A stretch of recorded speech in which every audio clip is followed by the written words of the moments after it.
नमो अर्हन्ताणं नमो सिद्धाणं नमो आयरीयाणं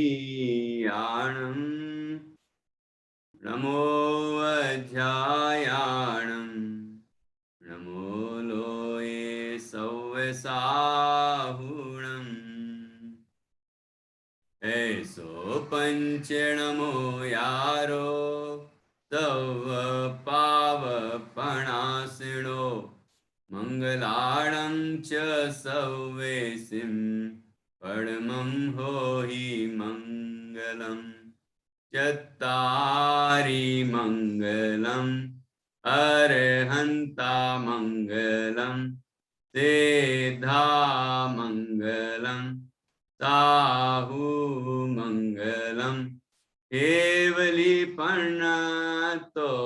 धम्मो मंगलम् चत्तारि लोकोत्तमा अर्हन्ता लोकोत्तमा सिद्धा लोकोत्तमा साहु लोकोत्तमा केवलीपन्नतो धम्मो लोकोत्तमो चत्तारि शरणं पवजामि अर्हन्ते शरणं पवजामि सिद्धे शरणं पवजामि साहु शरणं पवजामि केवलीपन्नतं धम्मं शरणं पवजामि केवलीपन्नतं धम्मं शरणं पवजामि।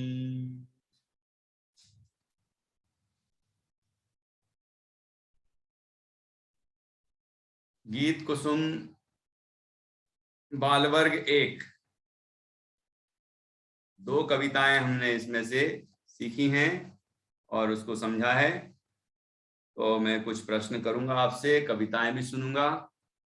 कुछ बच्चे जब प्रार्थना मंगलाचरण चलता है तो हाथ नहीं जोड़ते हैं, और बोलते तो जरूर हैं लेकिन हाथ नहीं जोड़ते हैं। तो ध्यान रखें, मंगलाचरण जब चलता है अपने हाथ जोड़ लेना, ठीक है। प्रकृति, कृतांश,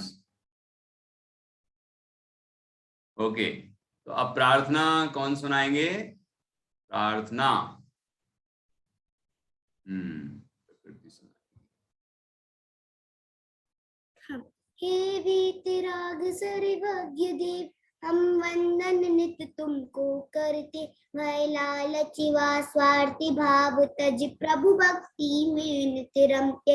हमको दो आशीष की हम सब जिनवाणी का समझे मर्म, मुनि सम ज्ञान विराग प्राप्ति कर निजानंद पाहो निश्चय। दो शब्द गड़बड़ हैं। एक आशीष, आशीष बड़ी की मात्रा है तो तुमने आशीष बोला है, आशीष है ना। और आखिरी शब्द क्या है? निष्कर्म। देखो देखो निष्कर्म, क्या लिखा है? निष्कर्म। हाँ, तो निष्कर्म बोलना है, ठीक। चल बढ़िया। स्तवन की महिमा, स्तवन की महिमा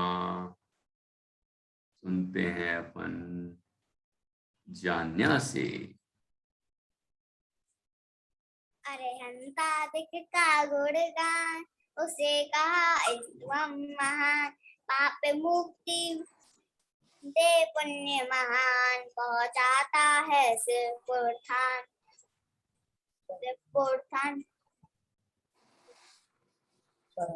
स्वर्गाधिक जो नहीं चाहता, ना चाहे लौकिक उत्थान, बिना कामना स्तुति करता, वह बन जाता है भगवान, वह बन जाता है भगवान। जय श्री। बढ़िया सुनाया है, लेकिन उच्चारण में 2-3 गलतियां हैं। कहाँ गलतियां हैं बताओ?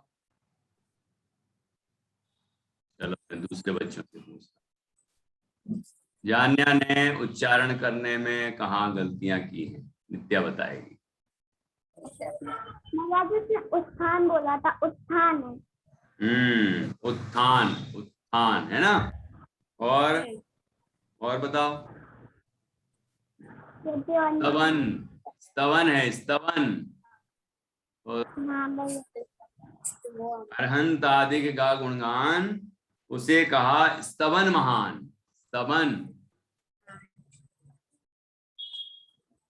पुण्य पाप मुक्ति दे पुण्य महान, पहुंचाता है शिवपुर थान।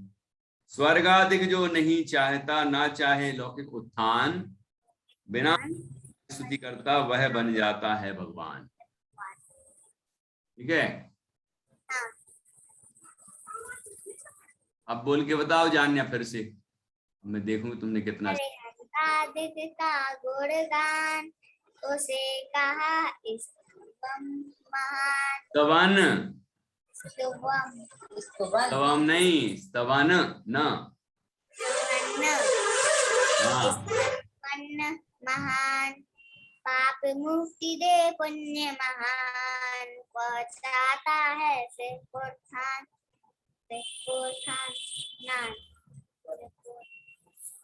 स्वर्गादिक जो नहीं चाहता, ना चाहे लोक उत्थान, बिना कामना स्तुति करना, बिना कामना स्तुति करता वह बन जाता है भगवान।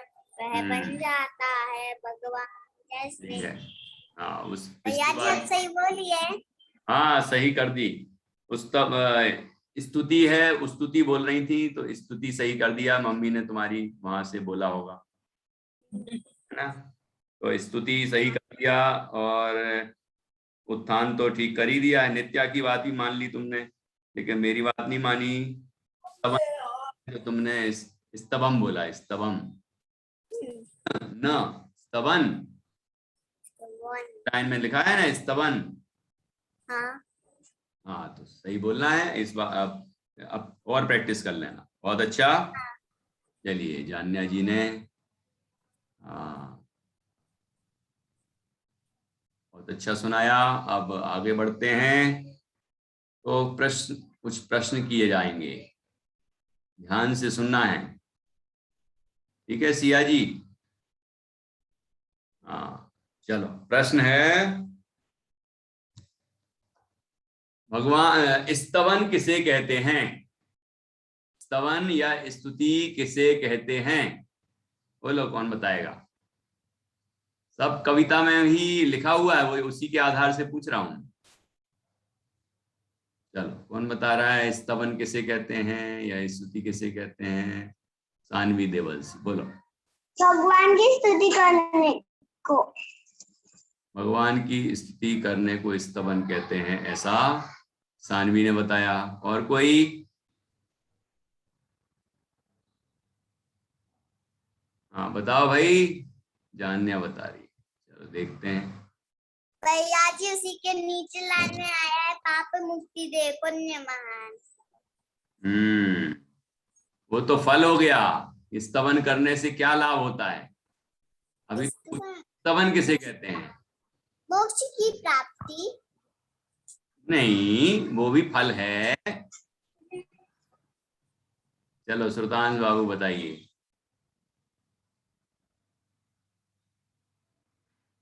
बताओ अनम्यूट करके।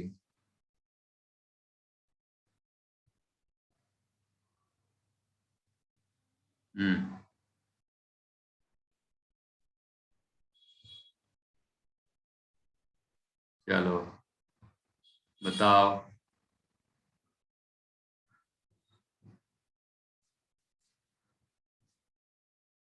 नहीं बता, अनम्यूट नहीं हो रहा है।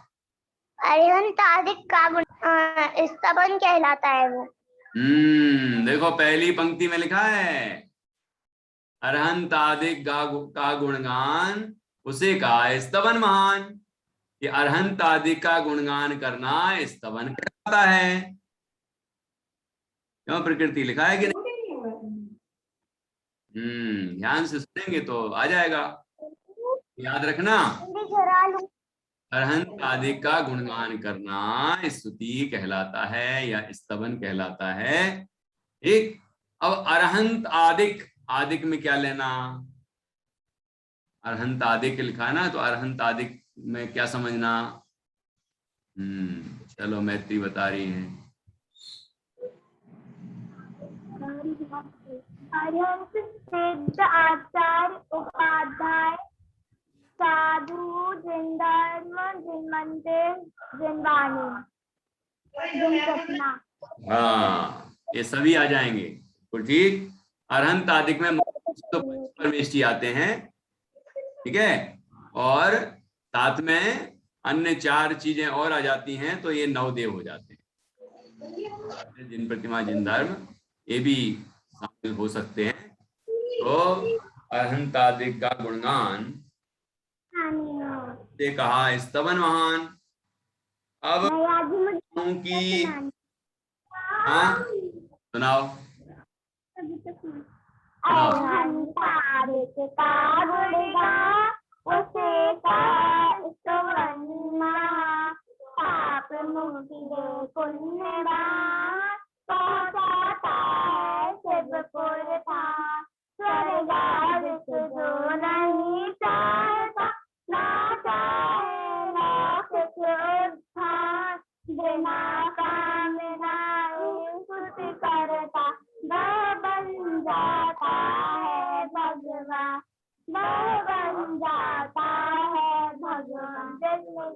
बहुत अच्छा, जय जिनेंद्र।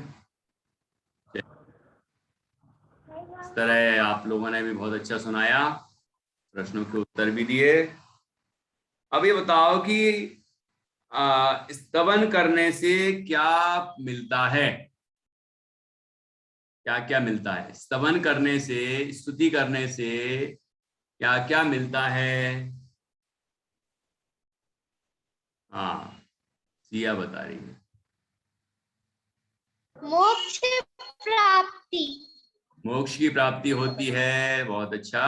इसके अलावा और भी पॉइंट हैं, कौन बताएंगे? सानी भी बता रही हो क्या? बताओ।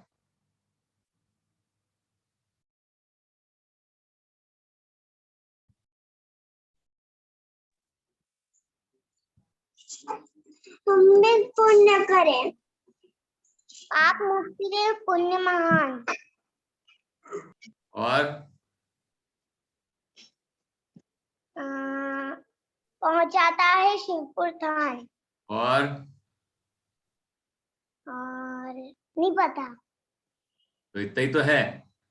कि हो सकता है तुम लाइनें पढ़ रही हो बस, इसलिए वो टेस्ट लिया था तुम्हारा, लेकिन तुम थोड़ी सी पास हुई, थोड़ी सी फेल हो गई।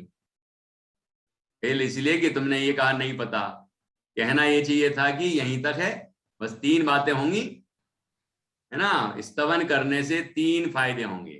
पहला, पाप से मुक्ति होगी, पुण्य की प्राप्ति होगी, महान पुण्य की प्राप्ति होगी, और वह जीव एक दिन मोक्ष को प्राप्त करेगा।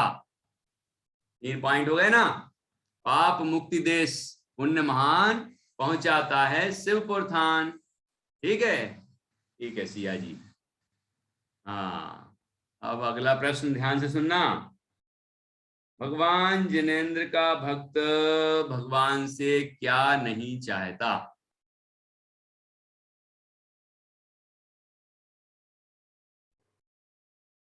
कि हमें पुण्य ना मिले। पुण्य नहीं चाहता, लेकिन पुण्य मिलता है। और पुण्य के फल में क्या क्या मिलता है वो नहीं चाहता? चाहता कि हमको भी दुख ना हो। हाँ, और भी बताओ, कोई बताएगा? नित्या बता रही। नहीं चाहता है वो, और लौकिक उत्थान भी नहीं चाहता। हाँ, स्वर्गादिक भी नहीं चाहता, ना चाहे लौकिक उत्थान। कि स्वर्गादिक की उसको इच्छा नहीं है कि स्वर्ग मिल जाए, है ना। और लौकिक मतलब इस संसार में मेरा उत्थान हो, मेरी उन्नति हो, ऐसा भगवान से वो कामना नहीं करता है। वो तो भगवान की भक्ति करता है, भगवान बनने की भक्ति करता है ना। बाकी सब अपने आप होता है।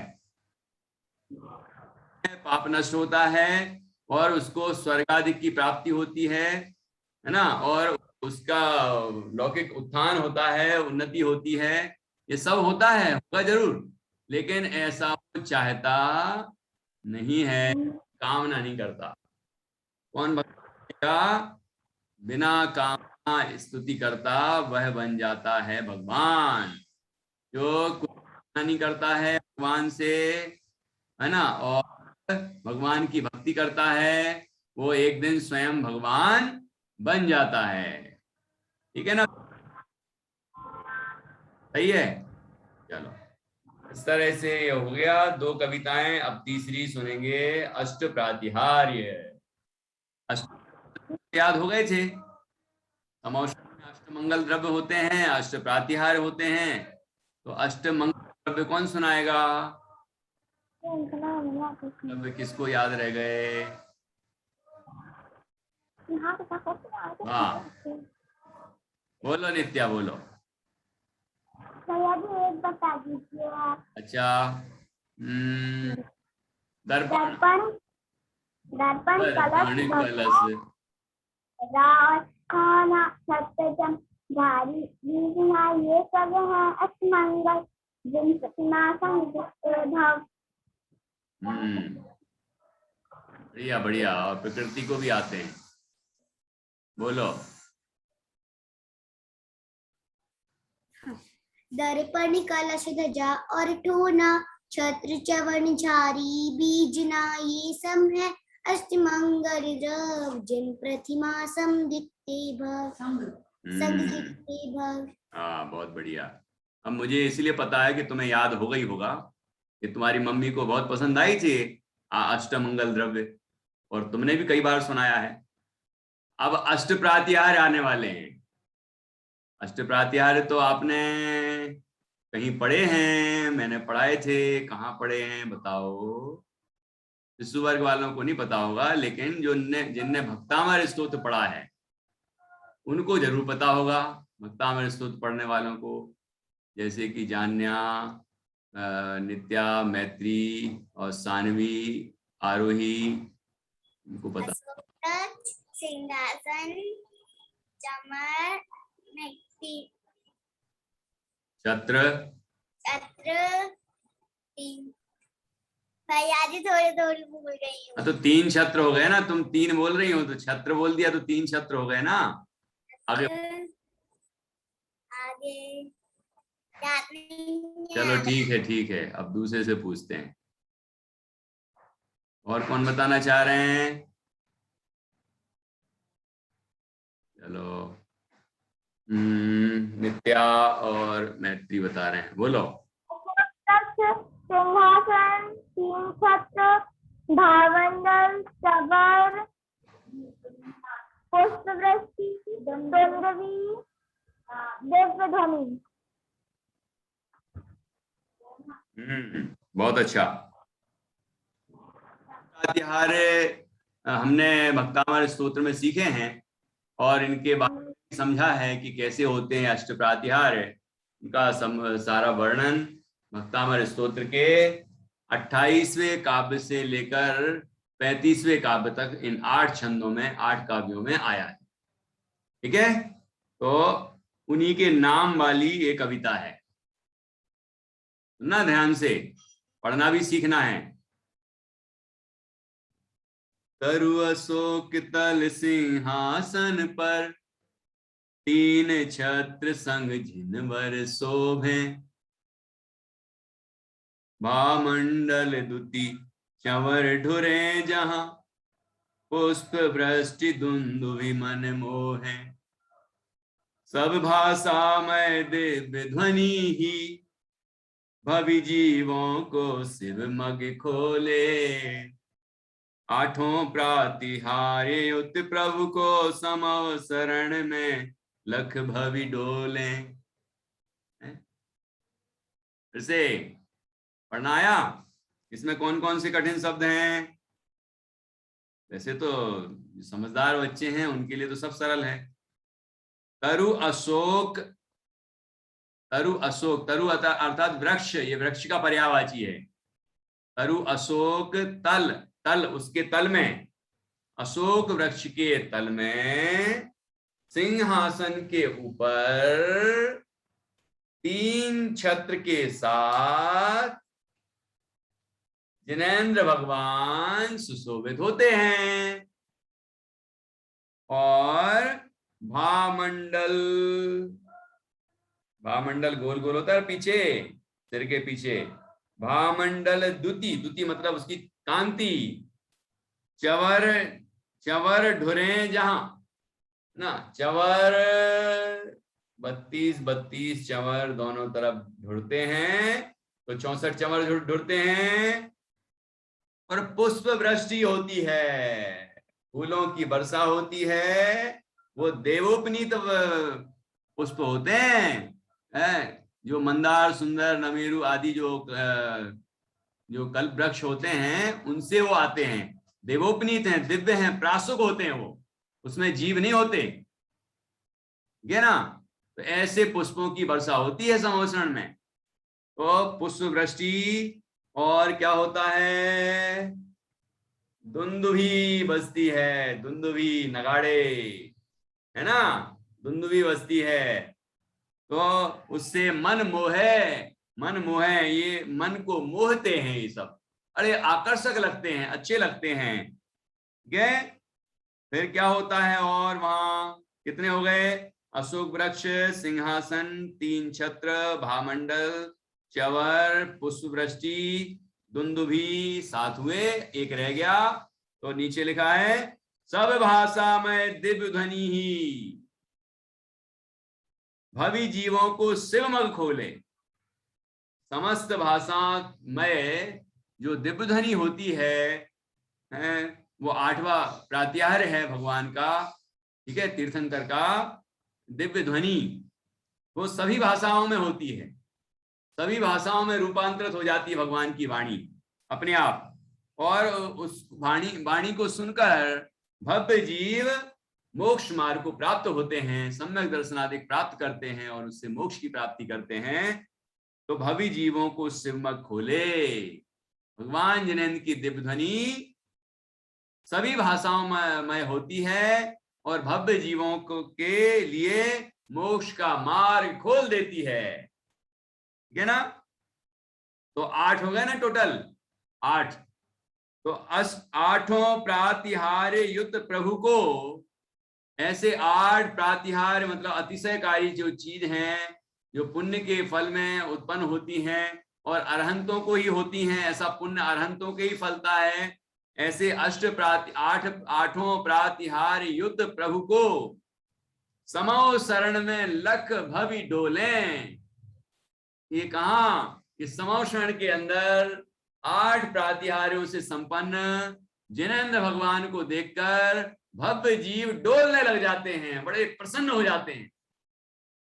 प्रकृति प्रसन्नता से नाचने लग जाते हैं, बड़े खुश होते हैं, वाह भगवान की कैसी अद्भुत शोभा है। भगवान वीतरागी हैं, सर्वज्ञ हैं, हितोपदेशी हैं, साथ में उनके पुण्य के फल में, पुण्य के उदय से ये 8 प्रातिहार्य आदि जो बाह्य वैभव है, समोषण का वैभव है, अष्टमंगल द्रव्य हैं, ये सब भी वहां पर होते हैं। 8 प्रातिहार्य तो बता ही दिए, यहाँ चित्र भी बना है, और अष्टमंगल द्रव्य वहीं शोभा बढ़ती है वहां पर। मतलब जो देवता लोग हैं वो अपने अपने स्थान से ये ऐसी सुंदर सुंदर चीजें लेके आते हैं, है ना, वो वहां पर भगवान को समर्पित करते हैं, तो वहां की शोभा और अधिक बढ़ जाती है। तो वो अष्टमंगल द्रव्य होते हैं, वो देवों के द्वारा लाए जाते हैं।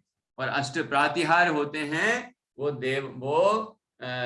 वो भगवान के पुण्य के उदय से प्रकट होते हैं, या देवों के द्वारा निर्मित होते हैं, ऐसा भी कहा जा सकता है। बाकी ये सहज में ही प्रकट होते हैं पुण्य फल, पुण्य के उदय से, तो ऐसा होता है। तो आप देख रहे हैं चित्र में भगवान कहाँ विराजमान है, देखो ये 12 सभाएं हैं, और फिर बीच में देखिए वो 3 ऐसे बने हुए हैं, एक चौड़ा गोल गोल है, फिर उसके अंदर छोटा गोल है, फिर और छोटा है, उसके ऊपर कमल है, कमलासन, फिर सिंहासन होता है ना, और उसके बाद फिर ऊपर 3 छत्र दिख रहे होंगे, चवर दिख रहे होंगे। अब वो तो अब बनाने में इतने ही बनाए जा रहे हैं, 2 बना दिए हैं, तो दोनों तरफ का सूचक है वो।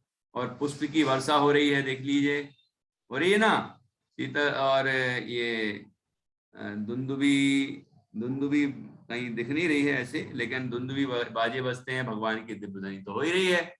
ऐसे अष्ट प्रातिहार्य से संपन्न होते हैं जिनेंद्र भगवान। ठीक है, 8 प्रातिहार्य। तो पढ़िए जोर से फिर से। तरु अशोक तल सिंहासन पर, तरु अशोक तल, तरु अशोक तल सिंहासन पर, 3 छत्र संग, 3 छत्र संग जिनवर शोभे, हा मंडल दुति चंवर ढुरे जहां, हा मंडल दुति चंवर ढुरे जहां, पुष्प वृष्टि दुंदुभि मन मोहे, पुष्प वृष्टि दुंदुभि मन मोहे, सब भाषा में दिव्य ध्वनि, सब भाषा में दिव्य ध्वनि, भव जीवों को शिव मग खोले, 8 प्रातिहार्युत प्रभु को, 8 प्रातिहार्युत प्रभु को, समव शरण में लख भवि डोले, समव शरण में लख भवि डोले। ठीक है, चलो अब देखता हूं कौन कौन ने याद किया है। कविता भी याद करनी है, बड़ी सरल है, समझ आया होगा कैसी शोभा होती भगवान की। अपने मंदिर के अंदर भी अपन देखते हैं भगवान की प्रतिमा जहां विराजमान होती है, तो वहां भी ये सभी 8 प्रातिहार्य होते हैं, अष्ट प्रातिहार्यों से युक्त होते हैं भगवान जिनेंद्र, उनके जिनबिंब और अष्टमंगल द्रव्य भी रहते हैं। अभी अब सुरक्षा की दृष्टि से वो भले ही सुबह सुबह निकाल लेते हैं, बाद में फिर अंदर रख देते हैं अलमारी में, लेकिन होते हैं। ठीक है, ये 8 प्रातिहार्य होते हैं, वो तो परमानेंट होते ही हैं ना, लेकिन अष्टमंगल द्रव्य भी होते हैं। और इस तरह भगवान की शोभा बढ़ती है। और जिन मंदिर खुद समोषण के समान है, पढ़ा ना जिन मंदिर, कविता याद है किसी को? जिन मंदिर, सिद्धि को याद है जिन मंदिर? सुनाओ। जिन मंदिर जिन समहु शरण स, जिनकी महिमा अपरंपार, गंध कुटी में नाथ विराजे, तुल नल लाल करे जयकार। हाँ, बहुत बढ़िया, देखो कितना अच्छा याद है, बहुत बुद्धिमान बच्चे हैं, इतना पुराना याद है, देखो याद रखते हैं ना। आरोही को भी याद है, जान्या को भी याद है, बहुत अच्छा। विद्या, मैत्री, सानवी, प्रकृति को 2-2 याद है, तो आरुल की स्टाइल है। याद है किसी ने, किसने किया था सबसे पहले ऐसा? प्रयान पहाड़िया है, उसने ऐसे 10 लक्षण धर्म में से दिखाए थे कि नहीं? फिर मैंने कहा ये अच्छा एक्शन है, फिर सब बच्चों ने करना शुरू कर दिया। अब आरुल करती है तो बहुत मजा आता है मुझे, तो बड़ी स्टाइल में करती है वो मजे से। चलो बढ़िया। तो यहाँ अष्ट प्रातिहार्यों की चर्चा है, उसकी कविता है, जल्दी से याद करिए। तो समोषण, जिन मंदिर समोषण के समान है, और भगवान की वो गंधकुटी कहलाती है, जहां भगवान विराजमान होते हैं वो गंधकुटी कहलाती है। देखो ये बनी है ना गंधकुटी, ये चित्र में जो बीचों बीच बनी है ना, वो 3 ऐसे गोल गोल बने हैं, फिर एक बीच में और गोल बना है, फिर उसके अंदर और छोटा गोल बना है ना, फिर अष्ट प्रातिहार्य दिख रहे हैं। ये पूरा ये जो स्थान है ये गंधकुटी कहलाती है, ये रचना गंधकुटी है। और बाकी जो 12 सभाएं लगी हैं, और अंदर जो और नीचे नीचे जो पृथ्वियां होती हैं, 8 पृथ्वियां, और बहुत बड़ी सुंदर रचना होती है, ये सब समोषण है। समोषण में बिल्कुल बीचों बीच जहां भगवान विराजमान होते हैं वो गंधकुटी कहलाती है, गंधकुटी। तो जो सामान्य अरहंत होते हैं और उनका उपदेश होना होता है तो केवल गंधकुटी की रचना होती है, और जो तीर्थंकर होते हैं उनका पूरा समोषण सहित गंधकुटी की रचना होती है। समझ में आ रहा है कुछ? नहीं ध्यान दे रहे? ध्यान से सुनो। चलो अब कौन कविता सुनाएगा जल्दी से? नित्या ने सुना, याद कर ली है भाई, और भी बच्चे याद करो जल्दी से। हाँ।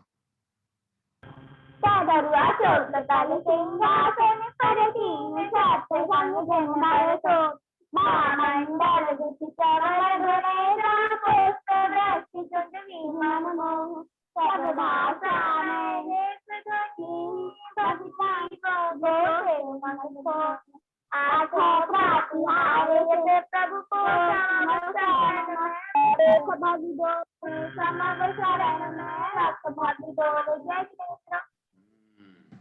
थोड़ा और अच्छे से गाओ।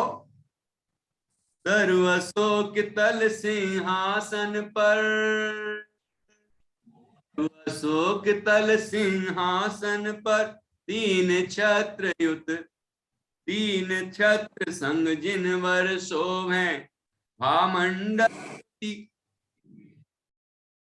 भामंडल दुति चवर ढुरे जहां पुष्प वृष्टि दुंदुभि मन मोहे, सब भाषा में दिव्य ध्वनि, सब भाषा में दिव्य ध्वनि, भवि जीवों को शिव मग खोले, आठों प्रातिहार युत प्रभु को समव शरण में लख भवि डोले, आठों प्रातिहार युत प्रभु को समव शरण में लख भवि डोले। ठीक है। प्रतिष्ठा के भाई का क्या नाम है? फिर भूल गया मैं। आगम। अरे वाह, आगम का नाम कैसे भूल सकता? आगम को याद हुई क्या? नहीं हुई? हुई है, मुझे क्या पता ऐसे याद हुई। अरे हंता का नमना तब्देता का नमना दान्या का नमना पुतान्या का नमना बलिदान्या का नमना पादा बमुगा याऊ पादा बमुगा याऊ वेदांतंका। क्या बात है। भैया जी बस इनको एक ही कविता आती है और वो मंगल वाली आती है, मंगल उत्तम वाली। अच्छा, इसके आगे ये पढ़ती नहीं है, प्रतिष्ठा सिखाती है तो वो सीखते ही नहीं है। ठीक ना, ठीक ना बेटा? है ना? तो क्या बोल रहे हैं देखो भैया जी, याद करना। क्या नाम है? आगम। हाँ। तो आपने कहा तो सीखती नहीं है, सीखता नहीं है बोलना चाहिए ना। अरे भैया जी जो समझा रहे हो, मैं भी समझा रही थी और ये याद ही नहीं कर रहा। अच्छा, ये प्रतिष्ठा नहीं सीखती है। अच्छा अच्छा, ठीक है। मैं तो सीखती हूँ पर ये प्रतिष्ठा भी नहीं सीखती भैया जी। वो तो मैं बोलूँ ना तो प्रतिष्ठा कुछ पढ़ती है, वरना दोनों दिन भर खेलते ही खेलते रहती है, पूरा दिन खेल। मैं बोल दूं बेटा पढ़ लो तो प्रतिष्ठा थोड़ा पढ़ लेगी बस। हाँ, ऐसा है। खेलना भी खूब लेकिन पढ़ना भी खूब, बैलेंस बना के रखो। क्यों सुल्तान? दोनों का बैलेंस होना चाहिए, तब जीवन में भी बैलेंस बनेगा। खेलो भी खूब, पढ़ो भी खूब, घर में अच्छे अच्छे काम भी सीखो, वो भी पढ़ाई का ही अंश है ना। घर में साफ सफाई रखना, मम्मी पापा जो भी काम करते हैं उनमें उनका सहयोग करना, किचन में क्या क्या बन रहा है, कैसे बन रहा है, क्या क्या होता है, यही तो तुम चैप्टर्स में पढ़ोगे, बाद में पाठों में पढ़ोगे तो अरे अच्छा, अरे ये तो हमने देखा है, हमने तो किया है, तो फटाफट याद हो जाएगा। क्वेश्चन आंसर याद नहीं करने पड़ेंगे। स्कूल में जब पढ़ोगे ना तो जल्दी जल्दी याद हो जाएगा। इसलिए घर में देखना, क्योंकि जब वो बोलेंगे ना स्कूल में, भारतीयों का रसोई घर औषधियों का खजाना है, तो आप कहोगे यार ये क्या कह रहे हैं पता नहीं। लेकिन जिनने देखा होगा ये क्या क्या होता है रसोई घर में, जो जो जो चीजें होती हैं ना, जितने मसाले होते हैं, जितने अनाज होते हैं, जितनी सब्जियां अपन बनाते हैं खाते हैं, ये सब चीजें औषधियां हैं, शुद्धता से खाते पीते हैं, ये सब मेडिसिन का काम करते हैं, शरीर के अंदर पोषण देते हैं, बीमारियों को दूर करते हैं, शक्तिवर्धक होते हैं। तो आप किचन में जाएंगे तब तो पता चलेगा कि क्या क्या हो रहा है ना। तो जब अभी जैसे अभी टाइम ज्यादा मिलता है ना घर में, तो आप ये भी काम सीखो, फिर बाद में थोड़ी ये स्वर्णिम अवसर मिलने वाला है, फिर ये लॉकडाउन हमेशा नहीं होने वाला, बस कुछ ही दिनों में सब खुल जाएगा, है ना। तो अभी आप सीख लो, इस साल तुम्हें स्कूल नहीं जाना है ना, तो जितनी पढ़ाई होती है वो पढ़ाई भी करो, साथ में घर की चीजें, घर के काम भी सीखो, और सबके साथ अच्छे बैठो, मम्मी के साथ, पापा के साथ, दादा दादी जो भी हैं उनसे पूछो कि वो क्या करते थे बचपन में, है ना, उनने क्या क्या सीखा, कैसे पढ़ाई करते थे, क्या करते थे, तो तुम्हें बहुत सारा नॉलेज मिलेगा। ये अवसर हमेशा थोड़ी मिलता है, फिर पढ़ाई में व्यस्त हो जाओगे फिर थोड़ी पूछोगे, ना उनके पास समय होगा ना तुम्हारे पास समय होगा। अभी ये समय मिला है तो उसका लाभ उठाओ, अच्छी खूब स्तुतियां सीखो, पाठ सीखो, कहानियां सुनो, है कि नहीं। सुल्तान बोल रहे हैं कि बात बिल्कुल सही कह रहे हैं आप, ट्रू, बढ़िया बढ़िया, अच्छा। तो अपन ने ये अष्ट प्रातिहार्य की कविता सीखी। अभी आगम ने तो दूसरी सुनाई थी, नमन कविता सुनाई। आप में से कौन अष्ट प्रातिहार्य सुनाएंगे? नित्या ने और मैत्री ने तो सुना दी है, और बच्चों से सुनना है मुझे। हाँ, कौन सुनाने को तैयार हैं? जल्दी बताओ, जान्या जल्दी याद करो। सिद्धि, आर्या कहाँ है? भैया जी मुझे सिर्फ 4 लाइन लर्न है। अच्छा, 4 लाइनें सुनाओ, चलो। तरुआ सूप तल सिंहासन पर तीन छत्र संजन जिन वर शोभे भामंडल दुति चमर दुरे जहाँ पुष्प दृष्टि मने मोहे, पुष्प दृष्टि मने मोहे जैस्मिन।